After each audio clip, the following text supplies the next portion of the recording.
రెండవ సమయాల గ్రంథం మొదటి అధ్యాయం, రెండవ సమయాల గ్రంథం మొదటి అధ్యాయం 26వ వచనం నుంచి కొన్ని మాటలు చూద్దాం పిల్లలు. 252వ పేజీ పిల్లలు. నా సహోదరుడా యోనాతానా, నీవు నాకు అతి మనోహరుడవై ఇంటివి, నీ నిమిత్తము నేను బహుశోకము నందుచున్నాను. నా యందు నీకున్న ప్రేమ బహు వింతైనది, స్త్రీలు చూపు ప్రేమ కంటేను అది అధికమైనది అంట పిల్లలు. సరిపోదు పిల్లరా. స్పెషల్గా ఈరోజు ఫ్రెండ్షిప్ డే అంటున్నారు, సంతోషం. నేను ఇంకేదో చెప్పాలనుకున్నాను కాబట్టి ఫ్రెండ్షిప్ డే గురించి మాట్లాడుకుందాం.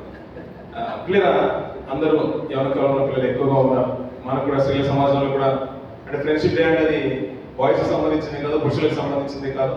స్త్రీల సమాజం వారికి వారి యొక్క సాంగత్యంలో స్త్రీలకు కూడా ఫ్రెండ్స్ ఉంటారు కానీ ఉంటారా? చాలా సంతోషంగా ఉండరేమో అనుకున్నాను. కానీ భక్తులు మంచి మాట మాట్లాడుతున్నారు. దావీదు గారు మాట్లాడుతున్న మాటల్లో ప్రతి మాట చాలా అద్భుతం అనిపిస్తుంది. ఒక ధనుర్గీతం ఎత్తి ఒక కీర్తన మాట్లాడుతున్నాడు. ధనుర్గీతం ఎత్తి తన స్నేహితుడు చనిపోయిన వార్త వినగానే ఒక కీర్తన ఎత్తి మాట్లాడుతున్నాడు పిల్లలు. ఆయన మాట్లాడుతున్న లోతైన మాట చూడండి పిల్లలు. నా సహోదరుడా యోనాతానా, నీవు నాకు అతి మనోహరుడవై ఇంటివి, నీ నిమిత్తము నేను బహుశోకము నొందుచున్నాను. నా యందు నీకున్న ప్రేమ బహు వింతైనది, స్త్రీలు చూపు ప్రేమ కంటేను అది అధికమైంది అంటున్నారు. సర్వసాధారణంగా ఏంటంటే ఎక్కువగా ప్రేమించే వారిని స్నేహితులు అన్నట్టుగా మనం భావిస్తున్నాం. ఈ రోజులో చాలా స్నేహాలు మనం చూస్తూ ఉంటాం పిల్లలు. ఈ మాట ఇలాగే ఉంచుకున్న పిల్లలు లోకంలో ఎలాంటి స్నేహాలు ఉన్నాయో భక్తుడైన జ్ఞాని సొలొమోను రాస్తున్న మాట ఇప్పుడు చూడండి పిల్లలు. 10వ అధ్యాయం 10వ వచనం చూద్దాం. నిజమైన స్నేహితుడు విడువక ప్రేమించును, అట్టివాడు దుర్దశలో తోడుగా ఉన్నని. అదే సామెతల గ్రంథం చూడండి పిల్లలు. ఇంకో మాట కూడా చూసుకుని ముందుకెళ్దాం. త్వరగా లేని సమయం లేదు కాబట్టి త్వరగా వెళ్తున్నాం.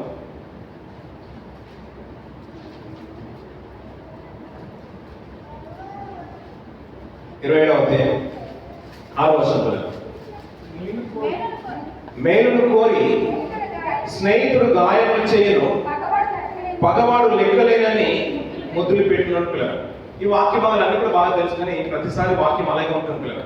మనం మాట్లాడే మాటల్లోనే, దేవుడు మాట్లాడే మాటల్లోనే విధానం వేరుగా ఉంటుంది. ప్రతిసారి వాక్యం అలాగే ఉంటుంది. కేవలం దాన్ని విశదపరిచేది, మనం అర్థం చేసుకునేది, మనం ఏ రీతిగా రిసీవ్ చేసుకుంటాం అనేది అదే ప్రాధాన్యత సంతరించుకుంటుంది. ఇక్కడ మంచి మాట ఏంటంటే పిల్లల, చెప్పదలసిన మాట ఏంటంటే లోకంలో చాలా స్నేహాలు ఉన్నాయి పిల్లల. లోకంలో చాలా స్నేహాలు ఉన్నాయి.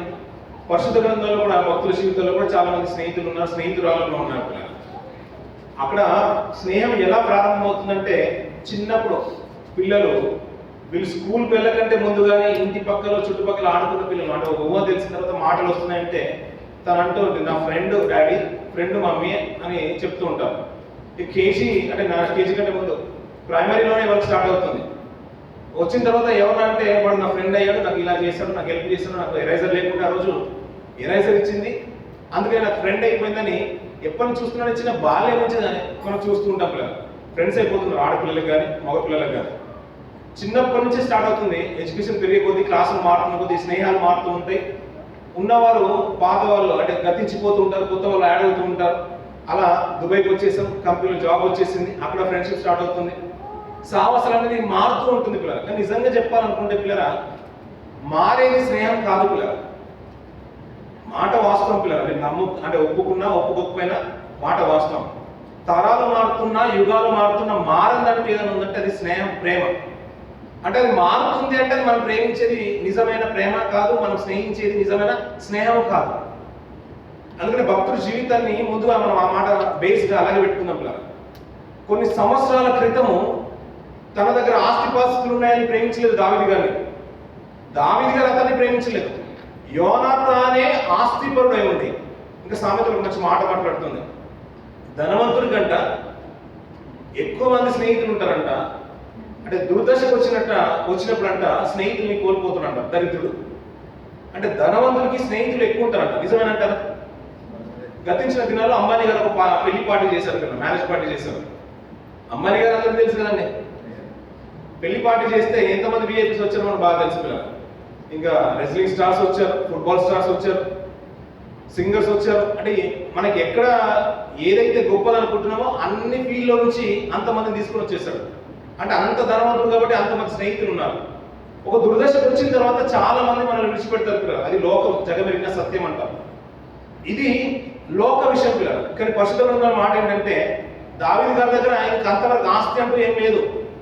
చిన్న కాపరివాడు, చిన్నవాడు, తల్లిదండ్రులు అంటే అన్నదమ్ముల చేత కూడా అన్నదాల చేత కూడా తృణీకరింపబడినట్టుగా అడవిలో బ్రతుకుతున్నాడు. అలాంటి ఆయన్ని ఒక ధనవంతుడు, నిజంగా చెప్పాలంటే క్రౌన్ ప్రిన్స్, ఆయన దావీదు మీద ఆశపడ్డాడు. ఆయన మీద ప్రేమ కలిగి తన హృదయానికి ఇష్టానుసరణని హత్తుకుంటున్నాడు పిల్లలు. మనం ఎక్కువగా చదువుతున్న మాటలు 16వ అధ్యాయం 5వ అధ్యాయం మొదటి సమయ గ్రంథం మనం చూస్తున్న మాటలు కొద్దిసేపే కాబట్టి నేను వెళ్ళిపోతాను పిల్లలు. ఆయన ధనవంతుడై ఉండి కూడా అతని మీద ఇష్టం కలిగి ఉన్నాడు పిల్లలు. ఎవరి మీద? దరిద్రుడి మీద. ఇది లోకంలో ఉన్న మాట గురించి కాదు, పరిశుద్ధ మాట. లోకంలో ఉన్న మాట ఏంటంటే ధనవంతుడికి ఎక్కువ మంది స్నేహితులు ఉంటారు. మీరైనా ఆలోచించండి పిల్లలు, మీకు ఎలాంటి మంది స్నేహితులు ఉంటారు? మన స్థాయికి తగ్గట్టుగా, మన ప్రెస్టేజ్కి తగ్గట్టుగా, మన హోదాకి తగ్గట్టుగానే స్నేహితులు ఎన్నుకుంటాం పిల్లలు. లోకంలో మంచి లగ్జరీ కార్లు వచ్చేసి నువ్వు పక్కన ఉన్న మామూలుగా స్లమ్ ఏరియాకి వెళ్ళి నువ్వు అక్కడితో స్నేహించమని చెప్పండి, అది అక్కడెక్కడో సినిమాలో జరుగుతుందంటే మన జీవితంలో జరిగేది కాదని అలాంటి దగ్గరికి వెళ్ళడానికి కూడా మనం ఇష్టపడపిల్లలు. అది వాస్తవం పిల్లలు. రాజకీయ నాయకుడు వచ్చేసి ఓ పల్లెటూరులో ఉన్న చిన్న గ్రామానికి వచ్చేసి డైలీ వెళ్తూ ఉన్నాడు అనుకోండి, ఎవరన్నా అతనికి రెస్పెక్ట్ ఇస్తారా? లేదని అనుకుంటారు. అలాగే మనకు అంటే మన స్థాయికి మించి మాట్లాడుకుంటాం పిల్లలు. మనం క్రైస్తవులమే, మన స్థాయిని బట్టి మనం ఆలోచించుకుంటాం. లేదంటే ఆత్మీయంగా బాగున్నాడు మనతో మాట్లాడాలంటే మన మనసు రాదు పిల్లలు. ఎందుకంటే అక్కడ ఏం అడ్డొస్తుందంటే స్థాయి అడ్డొస్తుంది. కానీ నిజంగా చెప్పండి పిల్లలు, ఒక రాజు సౌలు యొక్క అంటే నిజంగా చెప్పాలంటే తర్వాత ఆధిక్యత ఎవరికి దక్కాలంటే యోనాతానికి దక్కాలి, క్రౌన్ ప్రిన్స్. అలాంటి ఆయన ఏ స్థితి చూడకుండా దావీదు మీద మనసు పెట్టుకున్న పిల్లలు. ఆ మనసు పెట్టుకున్న విధానం ఏంటంటే మేలు కోరి ఏం చేస్తారంట? మేలు కోరి స్నేహితుడు ఏం చేస్తారండి? మేలు కోరి, ఎందుకంటే చదవకుండా మేలు కోరి ఏం చేస్తారంటే స్నేహితుడు అలాగే ఉందండి. మేలు కోరి స్నేహితుడు అంటే స్నేహితుడు అనేవాడే మేలు కోరేవాడు అంట, అంతే కదండి. మేలు కోరి స్నేహితుడు గాయములు చేస్తాడు అంటాడు. అంటే పగవాడు ఏం చేస్తాడు? లెక్కలేనని ముద్దులు పెడుతున్నాడు. ఈ మాట మనకు అర్థం కాకపోయినా పరిశుద్ధంలో ఒక మాట జ్ఞాపకం చేసుకుంటే చక్కగా అర్థమవుతుంది. పేతురు గారు ప్రభువుని ఎన్నిసార్లు ముద్దు పెట్టుకుంటాడండి? విన్నారా మాట ఎప్పుడన్నా? పేతురు గారు, కేఫా గారు, సైమన్ పీటర్, తెలుసండి ఎన్నిసార్లు ప్రభువుని ముద్దు పెట్టుకుని ఉన్నట్టు? ఎన్నిసార్లు పెట్టుకుని ఉండొచ్చు? కానీ ఎన్నిసార్లు పెట్టుకున్నాడని మీకు తెలుసండి ఎవరికైనా? ఒక్కసారి కూడా పెట్టుకున్నాడు కనిపించదండి. కానీ ఒక ఆయన ముద్దు పెట్టుకున్నాడు పిల్లలు, ఇస్కరియోతు యూదా పిల్లలు. అలా ఒకసారి గుర్తుంచుకున్న పిల్లలు మన జీవిత చరిత్రలో కూడా మాటి మాటికి పొగిడేవాడు మన పక్కన ఉంటాడు. మావోడు రావాలండి, మావోడు రావాలని అంటాడు. వచ్చిన తర్వాత ఈ మనల్ని ప్రేజ్ చేస్తూనే ఉంటాడు. వాడు తప్పు చేసినా అని పొడుగుతూనే ఉన్నాడు అనుకోండి, మనకు అప్పుడే అర్థమైపోవాలి. మనకి ఎప్పటికైనా నిజమైన స్నేహితుడు అంట మేలు చేయి అంటే మేలు కోరి స్నేహితుడు అంటాడు. అంటే స్నేహితుడు ఎప్పుడు మేలు కోరేవాడు. అలాంటి వాడు ఏం చేస్తాడు? గాయం చేస్తున్నాడు. ప్రతిసారి దానిలో అదృష్టం తీసుకునే రావాలి. అరే ఇలా చేస్తున్నాను అంటే అలా ఎందుకు చేస్తున్నావు అనేవాడే నిజమైన స్నేహితుడు. ప్రతిసారి నువ్వు చేస్తున్నావా పర్లేదు చేసేవాడు నిజమైన స్నేహితుడు కాదు పిల్లలు. ఎందుకంటే సమాజంలో ఎలా ఉందంటే ఒకడు నష్టంలోకి వెళ్ళిపోవడం, తను చేసే పని మంచిది కాదని మనకు బాగా తెలుసు పిల్లలు. కానీ పక్కన వాళ్ళు ఏంటంటే చేసేయు ఇది ఒక నీకు లెక్కన అని అంటే ఒక ఉద్దేశం ఏంటంటే వాళ్ళ సెకండ్ ఆప్షన్ ఎప్పుడు మైండ్లో ఉంటుంది. తను పడిపోతే చూడాలని, నష్టంలోకి వెళ్ళిపోతే చూడాలని ఆలోచన ఎప్పుడు ఉంటుంది పిల్లలు. కానీ మంచి స్నేహితుడు అంట మేలు కోరితేనే స్నేహం, మేలు కోరతే స్నేహం కాదు అంటున్నాడు పిల్లలు. మరి దావీదు దగ్గర ఏ స్నేహం మేలు కోరి యోనాతాను చేసి ఉండొచ్చు పిల్లలు.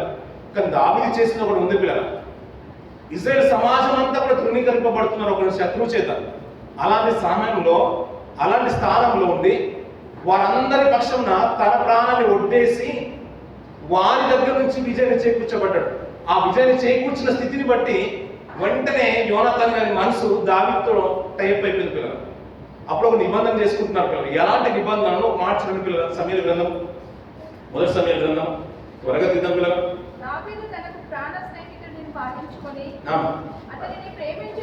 ప్రేమించుచు అతనితో నిబంధన చేసుకొనెను. ఆ, మరియు యోనాతాను అమ్మా, తన దుప్పటిని తన కత్తిని ఆ, తన విల్లును నడికట్టును తీసి దావీదునకు ఇచ్చెను. సరిపోతుంది పిల్లలు. అక్కడ ఒక నిబంధన చూస్తాం పిల్లలు. అలాగే 20వ అధ్యాయంలో చూడండి పిల్లలు. 20వ అధ్యాయం మొదటి సమయంలో 20వ అధ్యాయం 9వ వర్షం నుంచి కొన్ని మాట చూడండి పిల్లలు.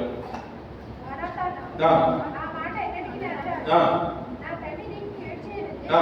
ఉన్నాడని నాకు నిశ్చయమైతే ఆ. నీతో తెలియజెప్పుదురు కదా అని అనగా ఆ. దావీదు హ్మ్. నీ తండ్రి నన్ను గురించి నీతో కఠినంగా మాట్లాడని ఎడగా ఆ. నాకు తెలియచేయ వారెవరని యోనాతాను అడిగాను. సరిపోతుంది పిల్లలు. అలాగే 15వ వర్షం చివరి భాగం చదవమా.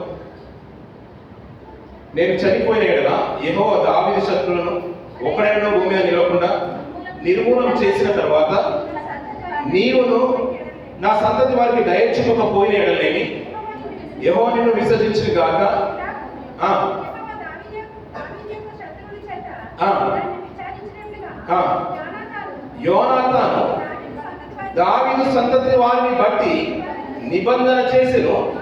యోనాతానును దావీదును తన ప్రాణ స్నేహితుడిగా ప్రేమించడు గనుక ఆ ప్రేమను బట్టి దావీదు చేత మరలా ప్రమాణము చేయించెను అంట పిల్లలు. ఇప్పుడు మంచి మాట ఏంటంటే పిల్లరా, ఇద్దరు లోకపరంగా స్నేహించినా దైవికంగా స్నేహించినా కానీ వారి మధ్యలోకి తీసుకొస్తున్న మాట ఏంటంటే యెహోవాను తీసుకొస్తున్నారు.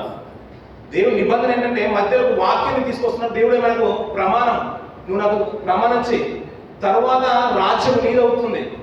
రాజు కావాల్సింది నేను కాదు, రాజ్యం నీదవుతుంది. నీవు రాజ్యం వచ్చిన తర్వాత నీ సంతానంకి దేవుడు ఇచ్చిన తర్వాత నీవే కాదు నీ సంతతి వారందరి చేత నాకు నిబంధన కావాలి. నా సంతతిలో అందరినీ నిర్మూలము చేయొద్దు, నాతో నిబంధన చేయని యెహోవా మధ్యలో పెట్టుకుంటున్నాడు పిల్లలు. ఆయన ఒక ఉద్దేశం చూడండి పిల్లలు. రాజు తర్వాత సింహాసనం నాకు కావాలనుకునే ఆశ యోనాతానులో కనిపించట్లేదు. అయినప్పటికీ కూడా ఒక స్నేహితుడి కొరకు ఏం చేస్తున్నాడు, తన సింహాసనాన్ని కాదనుకుంటున్నాడు. తన తండ్రిని చంపాలనుకున్న ఉద్దేశము యోనాతానుకు తెలిసిపోయింది. అలా పంపించడం ఎందుకు పంపించవయ్యా అన్నప్పుడు యోనాతాను మీద చాలా సౌలు కోపగించుకుంటాడు పిల్లలు. మనకు ఒక విషయం గుర్తుంచుకోవాలి. ఎందుకు సౌలు దావీదు మీద పగ పెట్టుకున్నాడు అనే విషయం మనకు అర్థమవుతుంటే, యోనాతాను పంపించగానే ఉగ్రుడైపోతాడు. ఉగ్రుడైపోగానే అంటాడు, ఆగడ గట్టు దాని కొడుక అన్నట్టుగా కానిపోని మాట మాట్లాడతాడు సౌలు గారు. అంటే అది బాగా చాలా చెడ్డ మాట అనుకోండి. అలా యోనాతానే కన్న కుమార్ని మాట్లాడుతూ నువ్వు ఎందుకు దావీదును పంపించేసావు, దావీదు బ్రతుకున్నంత కాలం నీ రాజ్యము స్థిరపరచబడదు, నీకంటూ రాజ్యం ఉండదు, దావీదు చనిపోతే నీ రాజ్యం బలపడుతుందని యోనాతానును హెచ్చరిస్తూ ఉంటాడు. నువ్వు అన్యాయంగా దావీదును చంపుతున్నావు అన్న ఉద్దేశం ఎప్పుడైతే యోనాతాను అంటాడో, యోనాతాను కూడా చంపడానికి ఈట విసురుతాడు. ఎవరు? సౌలు గారు. కన్న కొడుకుని చంపడానికి కూడా, యోనాతాను చంపడానికి కూడా సౌలు సిద్ధమైపోతాడు పిల్లలు. అంటే దావీదు ఎప్పుడైతే అతనితో ఇష్టం కలబడ్డాడో, యోనాతాను ఎప్పుడైతే ఇష్టం పెంచుకున్నాడో, ఇద్దరు ప్రాణ స్నేహితులుగా భావించుకున్నారు. అతను ధనవంతుల స్థితిలో ఉన్నను ఒక దరిద్రుడిని ఎన్నుకొని అతను ప్రాణంగా పేస్తున్నాడు. ఎందుకు మేలు చేశాడంటే, ఇశ్రాయేల్ అందరినీ కూడా రక్షించేశాడు. మా పక్షంలో తన ప్రాణాన్ని పెట్టి ఇశ్రాయేల్ రక్షించేశాడు కాబట్టి, మేలు చేశాడు కాబట్టి ఇతను నాకు స్నేహితుడుగా ఎవరు భావించుకున్నారు? ఇప్పుడు యోనాతాను భావించుకున్నాడు దావీదు గారిని. అలానే దావీదు గారు విడిచిపెట్టలేదు కదా. అతను చనిపోయినప్పుడు ధనుర్గీతం ఎత్తి మాట్లాడుతున్నాడు. స్త్రీలే ప్రేమ చూపిస్తారేమో భర్తల మీద అనుకున్నాను, వారి ఇష్టమైన వారి మీద అనుకున్నాను, కాదు వారి కంటే కూడా నీ ప్రేమ గొప్పది యోనాతాను. అలాంటి నువ్వు చనిపోయావు కదా, నా శోకము అంత ఇంత కాదు, నా కన్నీటి భాష వీధులు ఉన్నాను అంటే ఆ రోదన ధ్వని ఎక్కువైపోతుందని ఒక కీర్తన ఎత్తి మరి పాడుతున్నాడు పిల్లలు. అంటే ప్రేమిస్తే ఎలా ఉండాలంటే అంతలా ప్రేమించాలి. తరాలు మారుతున్న కృతజ్ఞత మార్చుకోవద్దు పిల్లలు. అందుకని అన్నాను, ఒక సంవత్సరం అయిపోయిన తర్వాత స్నేహితులు మారుతారు పిల్లలు. ఒక సంవత్సరం అయిన తర్వాత మనము ఎలాగైతే కంపెనీ మారుతామో, ఇల్లు మారుతామో, అలాగే ఏమైపోయిందంటే స్నేహితులు మార్చుకుంటాం. అలా మార్చేది స్నేహం కాదు. యోనాతాను చనిపోయినా తన కుమారుని జ్ఞాపకం తెచ్చుకున్నాడు దావీదు గారు, తెలుసు కదండి. అలా చెప్పినారా, లోకంలో చాలా స్నేహాలు కనబడుతూ ఉంటాయి. మనకి స్నేహం ఎలా వంటిదంటే టైంకు మెసేజ్ పెట్టిండా లేదా, అది స్నేహం అనుకుంటాం. పాస్టర్ గారు ఒక మెసేజ్ గ్రూప్ లో పెట్టాడంటే దానికి వెంటనే రిప్లై ఇచ్చేసామా, మేము చాలా అభిమానిస్తున్నాం అన్నట్టు అది లెక్కలకు వస్తుంది. అలా కాదండి. ఇప్పుడు బర్త్డే రోజు వచ్చింది, ఇంట్లో వాళ్ళు బిజీ అయిపోయారు, కానీ ఎక్కడో ఉంటాడు. వాళ్ళు మెసేజ్ పెట్టగానే వాళ్ళు చాలా అభిమానిస్తారండి. ఇప్పుడు పిల్లలు కూడా చెప్తుంటారు, మమ్మీ ఆంటీ చాలా మంచిది అంటారు. ఇప్పుడు నీ కన్న తల్లి పోయింది, తండ్రి పోయాడు, నీ అన్న పోయాడు, తమ్ముడు పోయాడు, మీ మమ్మీ పోయి అందరూ పోయారు. ఎవరు గుర్తుకొచ్చింది? పక్కింటి ఆంటీ గుర్తుకొచ్చింది, ఆ కల్పన గుర్తుకొచ్చింది అంటారు, లేకపోతే సావిత్రి గుర్తుకొచ్చింది అంటారు. ఇప్పుడు వీళ్ళందరూ పోయారు, ఇప్పుడు ఆమె గుర్తుకొచ్చింది. ఎలా ఉంటుందంటే లోకంలో బయట ఉన్నది ఏదో అందచందాలు మన మాటలు అలా ఉంటాయి పిల్లలు. 2 రోజులు వాళ్ళ ఇంట్లో ఉండి మనం కుక్కర్లో పెట్టేసి ఉడికించేస్తుంది నేను. ఆ విషయం అర్థం కాదు మనకు. అదే నిజమైన ప్రేమ అనుకుంటాం పిల్లలు. సమాజం అలాగే ఉండిపోయింది. కానీ మేలు కోరేవాడే స్నేహితుడు. స్నేహానికి మీనింగ్ ఏదైనా ఉందంటే మేలు కోరితేనే స్నేహం. మేలు కోరంది అది స్నేహం కానీ కాదు. తరాలు మారిపోయే పిల్లలు. యోనాతాను చనిపోయాడు, తిరిగి సింహాసనం దక్కించుకున్న దావీదు గారు అంటున్నాడు, నేను యోనాతాను బట్టి ఏదైనా మేలైంది ఏదైనా చేయాలంటే ఎవరైనా ఉన్నారంటే ఎవరున్నారు? మెఫీబోషెత్ ఉన్నాడు. అతనికి అంతఃపుర స్థానం ఇచ్చేసారు పిల్లలు. నాకు ఆశ్చర్యం అనిపించిన మాట ఏంటంటే యోనాతాను పిల్లలు, ధనవంతుడికి స్నేహితులు ఉండొచ్చు కానీ అది ధనవంతుల స్థాయిలోనే ఉంటారు. కానీ యోనాతాను ధనవంతుడై ఉండి కూడా ఒక మిడిల్ క్లాస్ ఫ్యామిలీ నుంచి ఒక స్నేహితుని ఎన్నుకున్నాడు పిల్లలు. గొప్పగా ప్రేమించేశాడు. తన కొరకు తన అంతఃపురాన్ని విడిచిపెట్టుకున్నాడు పిల్లలు. తన సింహాసనాన్ని కాదనుకున్నాడు. తర్వాత రాజు అయ్యే అవకాశం యోనాతానుకున్నా ఆ రాజుగా నేను ఉండాల్సిన అవసరం లేదు, నా స్నేహితుడు రాజు అయితే సరిపోతుంది అనుకుంటున్నాడు పిల్లలు. అంత గొప్ప భాగ్యం పిల్లలు. ఎందుకు మాట చెప్తున్నాడు పిల్లలు? స్నేహం ఎక్కువ ప్రేమిస్తే మెసేజ్ వచ్చిందంటే మనం స్నేహం అనుకుంటాం. కాదు పిల్లలు. మంచి మాట ఏంటంటే యోహాను సువార్తకు వచ్చిన పిల్లలు 15వ వచ్చింది ఆ మాట చూద్దాం పిల్లలు. యోహాను సువార్త 15వ అధ్యాయం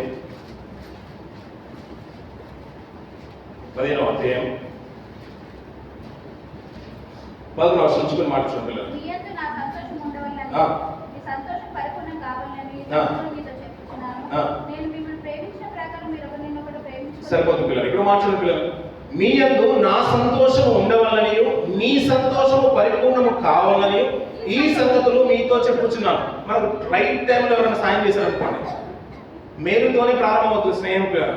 ఒక ఎరైజర్ ఇస్తేనే పిల్లలది ఫ్రెండ్షిప్ స్టార్ట్ అవుతుంది. అప్పుడప్పుడు కనీసి ఇచ్చేసారు అనుకోండి పక్కింటి వాళ్ళు వేరే కంట్రీ వాళ్ళైనా కానీ స్నేహం ప్రారంభమవుతుంది. కంపెనీలు క్యాంపులలో చూడండి పిల్లలు, వాళ్ళు ఎక్కడో ఉంటారు మనకు తెలియదు పిల్లలు. ఎప్పుడైతే మనం క్యాంపస్తో మనం ఎన్రోల్మెంట్ స్టార్ట్ అవుతుందో, మన ఫస్ట్ డే స్టార్ట్ అవుతుందో అప్పటి నుంచి స్టార్ట్ అవుతుంది వాళ్ళతో ఫ్రెండ్షిప్ స్టార్ట్ అవుతుంది. అది ఎలా ఉంటుందంటే కొన్ని సంవత్సరాలు అయినా కానీ కంపెనీ మారిపోయిన వారిని స్మరణ తెచ్చుకుంటాం పిల్లలు. ఎందుకంటే మేలుతో ప్రారంభం అవుతుంది. మేలుతో ప్రారంభమైనది మంచి విషయంలోనే ప్రారంభమవుతుంది. అంటే మాటికి గాయాలు చేసే వారి గురించి నేను చెప్పట్లేదు, ముద్దులు పెట్టే వారి గురించి చెప్పట్లేదు. మేలుతోనే ప్రారంభం అవుతుంది. అలా ప్రారంభమైనప్పుడు లోకంలో చాలా ఇలాంటి కీర్తిపరమైనవి చాలా ఎదురవుతుంటాయి. యవన కాలంలో పిల్లలందరూ గుర్తుంచుకోవాల్సిన మాట ఏంటంటే మనసు సంతృప్తి చెందుతుంది, సంపూర్ణమవుతుంది, అంటే ఆనందిస్తుంది. అతని ద్వారా అనుకొని మనం అతనితో స్నేహం చేస్తున్నాం అనుకోండి, అది ఎంత కాలం ఉంటుందో కూడా జ్ఞాపకం ఉంచుకోవాలి. టైంకు అన్ని అరేంజ్ అయ్యాయి, ఇవి నన్ను నిన్ను దగ్గరికి తీసుకెళ్ళిపోయాడు, నా స్నేహం బాగుందని అనుకోవడానికి లేదు పిల్లలు. ఇలా లోకంలో అది చేస్తేనే సంతోషం అనుకుంటే ఇవి నేను నీకులాగే ఏ రీతిగా అయితే వాళ్ళలో సంతోషం నింపుతున్నానో ఇవి నేను కూడా నీ యందు నా సంతోషాన్ని, నీ సంతోషాన్ని నేను చూడాలనుకుంటున్నాను. అది పరిపూర్ణంగా చూడాలనుకున్నాను సాక్షాత్తు దేవుడే చెప్తున్నాడు. ఆ మాట చూడండి, మళ్ళీ చదువుకోనికి ఇది వచ్చింది. మీ యందు నాతో సంతోషం ఉండవాలని, మీ సంతోషము పరిపూర్ణము కావాలని ఈ సంగతులు మీతో చెప్పుచున్నాను. నేను మిమ్మల్ని ప్రేమించిన ప్రకారము మీరొకరినొకరు ప్రేమింపవలనంటే ఆజ్ఞాపన పిల్లలు. ఏదో మరి మామూలుగా చెప్పేసిన మాట కాదు, ఆజ్ఞ అది పాటించాల్సిందే అంటున్నాడు. అంటే దేవుడు మనల్ని ప్రేమిస్తున్నాడు ఇప్పుడు మనం లోకంలో ఉన్న మనుషుల స్నేహం గురించి మాట్లాడుకున్నాం, కానీ దేవుడితో సావాసం ఎంత అద్భుతంగా ఉంటుందో అబ్రాహాం గారు బాగా తెలుసు పిల్లలు. అబ్రాహాం గారు బాగా తెలుసు. అతను ప్రేమించినప్పుడు అన్ని బాగున్నాయి, అన్ని ఆశీర్వదించేస్తున్నాం, అన్ని పెరిగిపోతున్నాయి కదా. అబ్రాహాం ఇంకేదైనా కావాలంటే అన్ని ఆస్తులు అన్ని ఇచ్చేసిన తర్వాత నాకు శూన్యమే, ప్రయోజనం ఏముంది? అంత శూన్యమే కదా. నా దమస్కు ఎలియాజరే దాసుడే యజమాని అయిపోతుండే, దానివల్ల నాకు తృప్తి ఏంటి అంటే నువ్వు వారసుడు అంటున్నావు కదా. సముద్ర ఇసుక రేణువులకు అంతకంటే ఎక్కువగా, ఆకాశ నక్షత్రాల కంటే ఎక్కువగా నీకు వారసులను ఇస్తానని దేవుడు వాగ్దానం అలా ఉంది పిల్లలు. అంటే మేలు చేస్తే స్నేహితుడు అంటున్నాం కదా, ఒక్క మేలే కోరాడు అబ్రాహాం గారు, ఒక్క మేలే కోరాడు. ఆ దానికి 10 అంతలు అంటే 100 అంతల ఆశీర్వాదం అబ్రాహాం గారి జీవితంలో మనం చూస్తూ ఉంటాం. దావీదు గారు మేలు కోరలేదు పిల్లలు యోనాతాను బట్టి. యోనాతాను కూడా దావీదు నుంచి ఏమైనా ఆశించలేదు. ఇక్కడ నేను పోతున్నాను కదా, సింహాసనం నీదవుతుంది కదా, నా పట్ల ఏంటంటే ఒక కృతజ్ఞత భావన మాత్రం చూపించమన్నాడు పిల్లలు. కానీ దేవుడు ఏంటో తెలుసా పిల్లలు, మనల్ని సంతోషభరితులు చేయడానికి ప్రతి క్షణం మన వెంట ఉంటూ నేను మిమ్మల్ని ప్రేమిస్తున్నాను, మీ లోకంలో నా స్నేహం కంటే కూడా నా ప్రేమ చాలా గొప్పది అంటున్నాడు. యోనాతాను దావీదు పట్ల చూపిన ప్రేమ కంటేను, దావీదు యోనాతాను పట్ల చూపిన ప్రేమ కంటేను అంతకంటే అమితమైంది నా ప్రేమ అంటున్నాడు. నేను మిమ్మల్ని ప్రేమిస్తున్నాను, అలాగే మీరు కూడా ఒకరినొకరు ప్రేమించండి. హించుదాం. తన స్నేహితుల కొరకు తన ప్రాణము పెట్టువాని కంటే ఎక్కువైన ప్రేమ గలవాడు ఎవడును లేడు అంటున్న పిల్లలు. ఏమంటే ఆయన రాజ్యాన్నే దానం చేసి ఉండొచ్చు, రాజ్యంలో ఉన్న సింహాసనాన్ని తర్వాత క్రౌన్ ప్రిన్స్ అయ్యి అంటే అతను ప్రిన్స్ గా ఉన్నప్పటికీ కూడా అంతఃపురాన్ని అధిష్ఠించాల్సిన ఆశ ఉన్నను, నా తండ్రి తర్వాత నాకు అక్కర్లేదు, నువ్వే గొప్పోడివి, దేవుడు నీతో ఉన్నాడని దావీదుకు సాక్రిఫైస్ చేసిన అది నేటికి మనం స్మరణ తెచ్చుకున్న పిల్లలు. అది పాత నిబంధన కాలం అంటున్నాం. తరాలు మారినా యుగాలు మారినా ప్రభు ప్రేమలో ఏమాత్రం కూడా కల్మషం లేదు పిల్లలు. ఎందుకంటే నేను ప్రేమిస్తున్నానంటే అతను ప్రేమించుతూనే ఉన్నాడు. ఎందుకంటే స్థితిగతులు మనవి మారిపోతున్నాయి. అతను మంచి మాట ఏంటంటే ప్రాణం పెట్టేదానికంటే ఎక్కువగా ప్రేమించేవారు ఎవరున్నారు? నేను సింహాసనాలే కాదు, ఈ లోకంలో ఉన్న సింహాసనాలే కాదు, నేను ఆ ఉన్నత శిఖరాల్లో ఉన్న ఆ పరలోక రాజ్యంలో ఉన్న సింహాసనం కూడా నేను విడిచిపెట్టుకొని మీ కొరకు వచ్చేసాను అంటాడు పిల్లలు. అదే కాదు, నా ప్రాణాన్ని కూడా పెట్టేస్తాను అంటాడు. ఎవరి కొరకంట? మన కొరకంట పిల్లలు. నిజంగా ప్రేమ ప్రభువులో కనబడుతుంది పిల్లలు. ఎందుకంటే తరాలు మారిన ప్రభు మీద ప్రేమ మారాల్సింది కాదు పిల్లలు. లేదంటే వచ్చే సంవత్సరం బాగా నలిగిపోయినా ఆ కష్టకాలంలో ఒకరు ఆదరించిన ఒక తల్లి ఆదరించింది నన్ను, ఆమె గుర్తుండిపోతుంది. తర్వాత సంవత్సరం మళ్ళీ మర్చిపోతాం పిల్లలు. ఆ సహోదరుని బాగా ఆదరించేశాడు, తర్వాత నువ్వు వేరే జాబ్ మారాను, అతన్ని మర్చిపోతాం, అన్ని మర్చిపోతాం పిల్లలు. అలా కాదు పిల్లలు. ప్రభు ప్రేమ ఏంటంటే నువ్వు ఎన్ని సంవత్సరాలు గడిచిపోయినా, నీ ఆయుష్కాలం ఎంత కృంగిపోయినా, కృషించిపోయినా, నువ్వు వృద్ధాప్యంలోకి వచ్చినా కానీ అతని ప్రేమలో తిరుగులేదు పిల్లలు. అంతలా ప్రేమిస్తున్నాను, అంతే కదా. ఎందుకంటే నీ కొరకు నేను ప్రాణం పెట్టేశాను అంటున్న పిల్లలు. ఒక కర్రీ ఇచ్చేస్తేనే మన రుణం తీర్చుకోలేమంటాం, గిన్నెడు చల్లీలు ఇస్తేనే మీ మేలు ప్రతిఫలం పోగొట్టుకోలేమంటాం. మనం ఎన్నో మాటలు మాట్లాడతాం పిల్లలు, కానీ ఆయన ప్రాణమే పెట్టేశాడు కదా. ఆయన ప్రతిఫలాన్ని నువ్వు ఎలా విడిచిపెట్టుకోగలుగుతావు? ఆయన కృతజ్ఞత భావాన్ని నువ్వు ఎలా పోగొట్టుకోగలుగుతావు? ఇది కనుక మనం గుర్తుంటే, అందుకని దేవుణ్ణి ఎక్కువగా ప్రేమించాలంట పిల్లలు. ఎక్కువగా ప్రేమిస్తేనంట అతనిలో ఉన్న పరిపూర్ణమైన సంతోషం మన జీవితంలో కనబడుతుందంట పిల్లలు. అబ్రహాం గారితో పాటు దేవుడు అబ్రహాం గారితో సావాసం చేసినప్పుడు నాకు స్నేహితుడని గొప్పగా చెప్పుకున్నాడంటే ఏం ఆశించుండొచ్చు? అబ్రహాం గారి దగ్గర నుంచి మన దేవుడు ఏమైనా ఆశించిందా? అబ్రహాం గారు ఒకటే ఆశించేశారు, ఏదైనా ఇస్తే బాగుండు అని అనుకున్నాడు, ఇచ్చేశాడు పిల్లలు. మళ్ళీ మాటికి ఇది ఆశించలేదు పిల్లలు. కానీ మనం ఆలోచించడం పిల్లలు, మన జీవితంలో దేవుడిని నమ్ముకున్న తర్వాత, రక్షణలోకి వచ్చిన తర్వాత, రక్తంలో కడగబడి ఆయన కొనుక్కున్న తర్వాత దేవుని సమాజంగా నిలబడుతున్న మనము ప్రతిసారి ఏదో ఒక మేలు పొందుకోవడానికి ఆశపడుతాం పిల్లలు. ఎన్నోసార్లు అంటే మన బ్రతుకాలం అంతా ఏంటంటే మేలు పొందుకోవడానికి ఆశపడుతూ ఉంటాం. ఇది ఇచ్చేసే తండ్రి వచ్చే సంవత్సరం అది ఇవ్వమంట, వచ్చే సంవత్సరం నేను ఇల్లు కట్టుకోవాలి, దానికి కావాల్సిన కూడా ధనమంతా కూడా మీరు సమకూర్చమని అంటాం. ఆయుష్ని ఇచ్చేదాకా, ఆరోగ్యం ఇచ్చేదాకా, ధనాన్ని సమకూర్చుకునే దాకా అన్ని విధాలుగా మనం ఆయాసపడుతూనే ప్రయాసపడుతూనే ఉంటాం. ఆయన అడుగుతూనే ఉంటాం పిల్లలు. కానీ అతను ప్రేమ ఉన్న పిల్లలు, నువ్వేమి ఇవ్వకపోయినా నిన్ను ప్రేమిస్తూనే ఉన్నాడు అంటున్న పిల్లలు. భక్తుల జీవితాలు ఎప్పుడైతే అర్థమైపోయో, భక్తుల జీవితాలు నేను బ్రతుకున్నానంటే, ఆయుష్ని ఇచ్చానంటే, కొంతమంది మాటలు వింటాం, మహాభాగ్యం అనే మాటలు వింటారండి. మహాభాగ్యమైన మాటలు విన్నారండి. భాగ్యము అంటారు. మనము నిలబడి మాట్లాడుతున్నామంటే భాగ్యం అంటారు పిల్లలు. ఇంకా మనము శ్వాస తీసుకుంటున్నామంటే భాగ్యం అంటారు పిల్లలు. ఎందుకు భాగ్యం అంటే ఒక ఆయనకి కాలు విరిగిపోయింది, నడవలేకపోతున్నాడు పిల్లలు.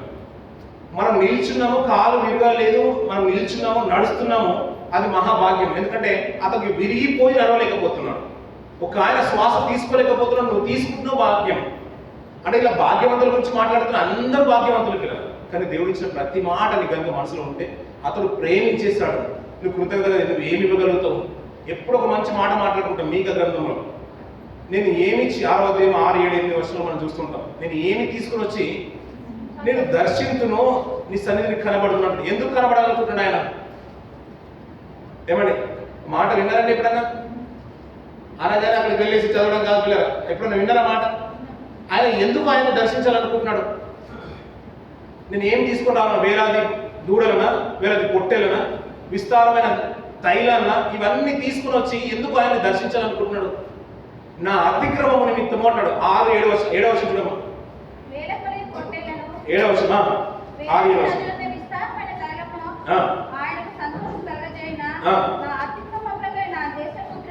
దేని కొరకంట?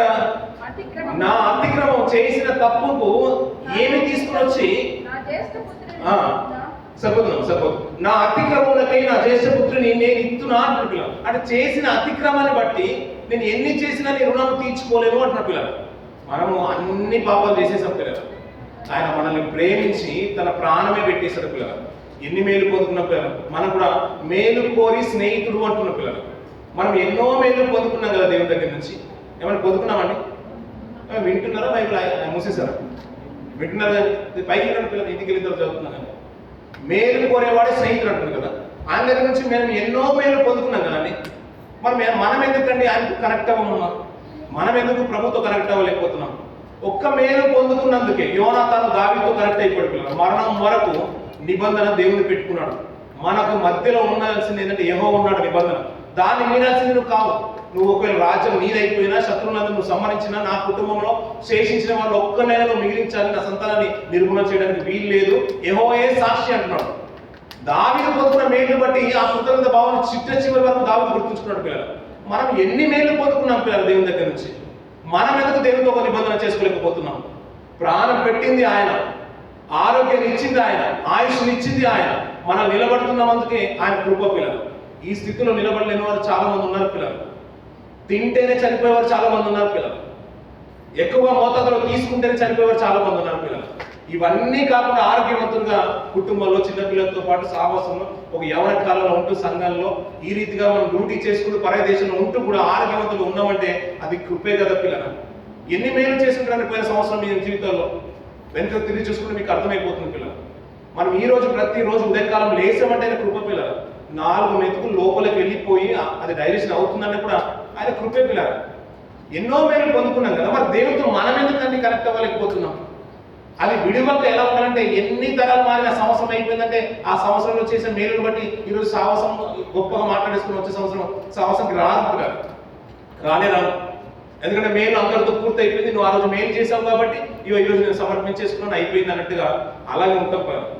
ఒక్కసారి మేలు చేస్తూనే లోకంలో ఎన్నో విధాలుగా పొగుడుతున్నారు పిల్లలు. లోక స్నేహం అలాంటిది అనుకున్నప్పుడు దేవునితో స్నేహం పిల్లలు. మనం అడగక ముందు అన్ని ఇచ్చిన వాడు పిల్లలు. మనం అడగక ముందే మన పాపాలన్నీ కూడా కడిగి పవిత్రలో నిలబెట్టిన వాడు పిల్లలు. లోకంలో ఎవరు తీర్చలేదు పిల్లలు. సింహాసనం వదులుకుంటేనే గొప్పవాడనే చరిత్రలోకి ఎక్కిపోతున్నారు. దాన్ని బట్టి ఎన్నో సినిమాలు తీస్తున్నారు పిల్లలు. ఆ దాంట్లో ఇలా జరిగిందండి, దాంట్లో ఇలా జరిగిందని మనం ఎన్నో మాటలు మాట్లాడుకున్నాం పిల్లలు. లోకంలో తల్లిదండ్రులు చూపే ప్రేమ కంటే కూడా అది నిజమైన ప్రేమ అంటాడు. ఆయన సంతోషము మనలో చూడాలనుకుంటున్నారు పిల్లలు. ఎప్పుడైతే దేవుని హత్తుకుంటారో భక్తుల జీవితాలు ఎలా ఉన్నాయంటే పిల్లలు ఆయనతో బ్రతకాలనుకుంటున్నారు పిల్లలు. అలా బ్రతకాలనుకున్నప్పుడు పిల్లలు రాత్రి కాలంలో దేవుని మాటలు ధ్యానించినా కానీ ఆ విశ్వజీవితాన్ని పెంపొందించడానికి ప్రయత్నం చేసినా కానీ దేవుని మాటలు ఎలా ఉన్నాయంటే ఒక అద్భుతమైన మాట. ఆ మాట చూసుకుని ముంచే దగ్గర సమయం అయిపోయింది. 1 నిమిషం పిల్లలు. కీర్తన 119 అధ్యాయం నేను ముంచేస్తున్న పిల్లలు. 71 వర్షం పిల్లలు. నీ కట్టడలను నేర్చుకున్నట్లు శ్రమ నొందుట ఎలా అయిందంట? మేలాయను అంటాడు. దేని కొరకు? దేవుని మాటల కొరకు పిల్లలు.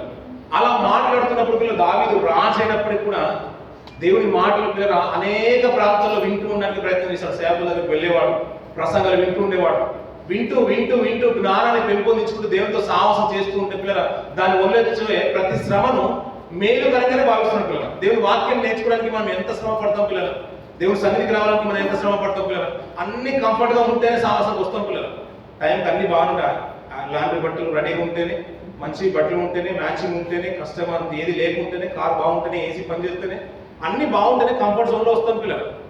శ్రమ నొందుట నాకు మేలైన దేని కొరకు అయ్యంటే నీ కట్టాల కొరకు, నీ మాటల కొరకు. అలా బ్రతుకును అలా మలుచుకున్న తర్వాత దేవుడితో స్నేహం ప్రారంభించిన తర్వాత దావీదు రాసిన మాట అదే అధ్యాయం కింది బాగా చూద్దాం పిల్లలు. 97వ వర్షం నుంచి.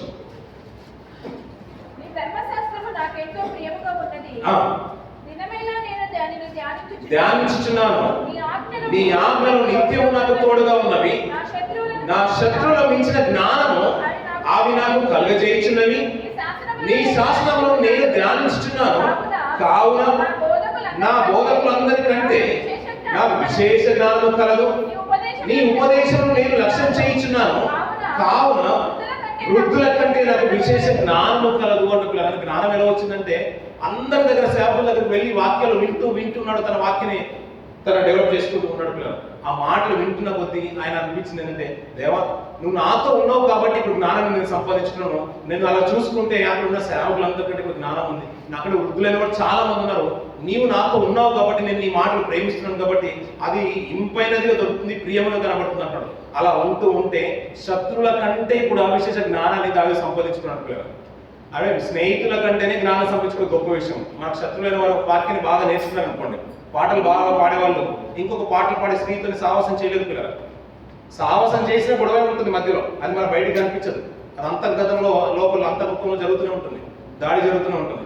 ఇద్దరు బాగా వాక్యం చెప్పే వాళ్ళు కలిసి ఉంటారు పిల్లలు, అస్సలు కలిసి ఉంటారు. లోపల కలిసి ఉన్నా లోపల ఏదో జరుగుతూ ఉంటుంది, అక్కడ ఏదో జరుగుతూ ఉంటుంది. కానీ ఇక్కడ మాట ఏంటంటే, స్నేహితులకే జ్ఞానం ఎక్కువ అనుకుంటే నా శత్రువుల కంటే మించిన జ్ఞానం దేవా నువ్వు ఇచ్చేసావు, ఎందుకంటే నేను నీతో స్నేహం చేస్తున్నాను అంటున్న పిల్లలు. మన సాహసం కూడా ఎలా ఉండాలంటే దేవుడితో ఉండాలి పిల్లలు. మేలు కోరే స్నేహితుడు పిల్లలు, మేలుదే స్నేహం అంటున్నాడు. అలాంటి స్నేహం మనం కూడా కలిగి ఉన్నాం పిల్లలు. నీకు మేలు చేసేది తెలిసిపోతుంది పిల్లలు, నిన్ను పొగిడేదేంటో తెలిసిపోతుంది. పొగిడే మాటలు మనల్ని నరకానికి తీసుకెళ్ళిపోతాయి పిల్లలు. వాటి మనం ఏమైనా పర్లేదంటే చేసేయండి, ఇది చేసేయండి, అది చేసేయండి అంటారు. తీరా మనం నష్టంలోకి వెళ్ళినప్పుడు ఆయన చెప్తే వినడాన్ని అంటారు. ఎప్పుడు కూడా పిల్లలు మనల్ని వ్యతిరేకించేదే మాట ఉండాలి. దేవుడు కూడా మన గాయాలు కూడా ఎప్పుడంటే మాట వచ్చింది మనల్ని తాకుతుందంటే ఈ మాట నా మంచి కొరకే వచ్చిందని మన హృదయాలు భద్రం చేసుకొని మన జీవితాలు కట్టుకోవడం పిల్లలు. అది రక్షణకు మార్గం అవుతుంది, అది నిత్యత్వంలో మనం నిలబెడుతుంది పిల్లలు. కష్టమైన పేదలు వెంబడించేశాడు. మేము వెంబడిస్తున్నాం కదా, మాకేం కావాలి, మాకేమొస్తుంది లాభం అంటే ఒకేసారి అడగడు పిల్లలు మాకేం ప్రయోజనము అని. మాటి మాటికి పేదలు అనలేదు, నువ్వు వెంబడిస్తున్నావు కదా నాకేమొస్తుందని. నువ్వు వెంబడిస్తున్నావు కదా పేదలు, మీరు వెంబడించే మీరు అందరూ కూడా ఇజ్రాయేల్ 12 గోత్రాల మీద మీరు తీర్పు తెచ్చేద్దని ఒక మాట అంతే. కడ వరకు తిరిగి ఒకసారి వెంట తిరిగి చూసినా మళ్ళీ ఇతర ప్రాణం పెట్టే వరకు ప్రభుని ప్రేమిస్తూనే ఉంటారు. ఆ రీతిగా మన సాహసాలు కొనసాగిద్దాం పిల్లలు. మన ప్రభుత్వం మన స్నేహాన్ని పెంపొందించుకున్న పిల్లలు. వాక్యాన్ని ధ్యానించే విషయంలో దివరాత్రులు ధ్యానించిన వారు పిల్లలు అద్భుతంగా ఒక మంచి పుస్తకం కొనుక్కోవాలా, లేకుంటే ఏమన్నారు పిల్లలు అలా పుస్తకమే మంచి స్నేహితులు అయిపోయారు పిల్లలు. మనకు అంతర్మించిన గ్రంథము ఈ లోకంలో ఏది లేదు, ప్రభుత్వం మించిన గ్రంథం. వాక్యాన్ని అర్థంగా బ్రతుకున్న పిల్లలు, ఆయనే నిజమైన స్నేహితులు మన జీవితంలో కట్టుకున్న పిల్లలు. ఎందుకంటే నేను వెన్నంటే ఉంటాడు, నీకు ప్రతిసారి మేలు చేసే స్నేహితులు పిల్లలు. ఆయన మనకు తోడుగా ఉంటే ఈ లోకంలో ఏది కూడా మనకు అక్కర్లేదు పిల్లలు. లోకంలో ఉన్నంత కూడా సంపాదించుకుంటే ఆయన దూరంగా ఉంటాడు పిల్లలు. లోకము తీపిగా కనబడినంత వరకు దేవుడి వాక్యం అర్థంగా ఉందంట పిల్లలు. లోకంలో ఉన్న అంత కూడా విసర్జించి వ్యర్థం అనుకొని ప్రభుని నమ్మకుంటే ఇది ప్రభు యొక్క వాక్యం తీపిగా కనబడుతున్నట్టు ఆ లోకంలో ఉన్న అంత కూడా వ్యర్థంగానే కనబడుతున్నాడు పిల్లలు. నిజమైన స్నేహితులు మన ప్రభు ఉండాలి పిల్లలు. అలాంటి జీవితాలు మనం కట్టుకుందాం, ఆ రీతిగా పెంపొందించబడాలని కోరుకుందాం. ఇది మాట దేవుడి నుంచి ఆశ్రయించిన గారు.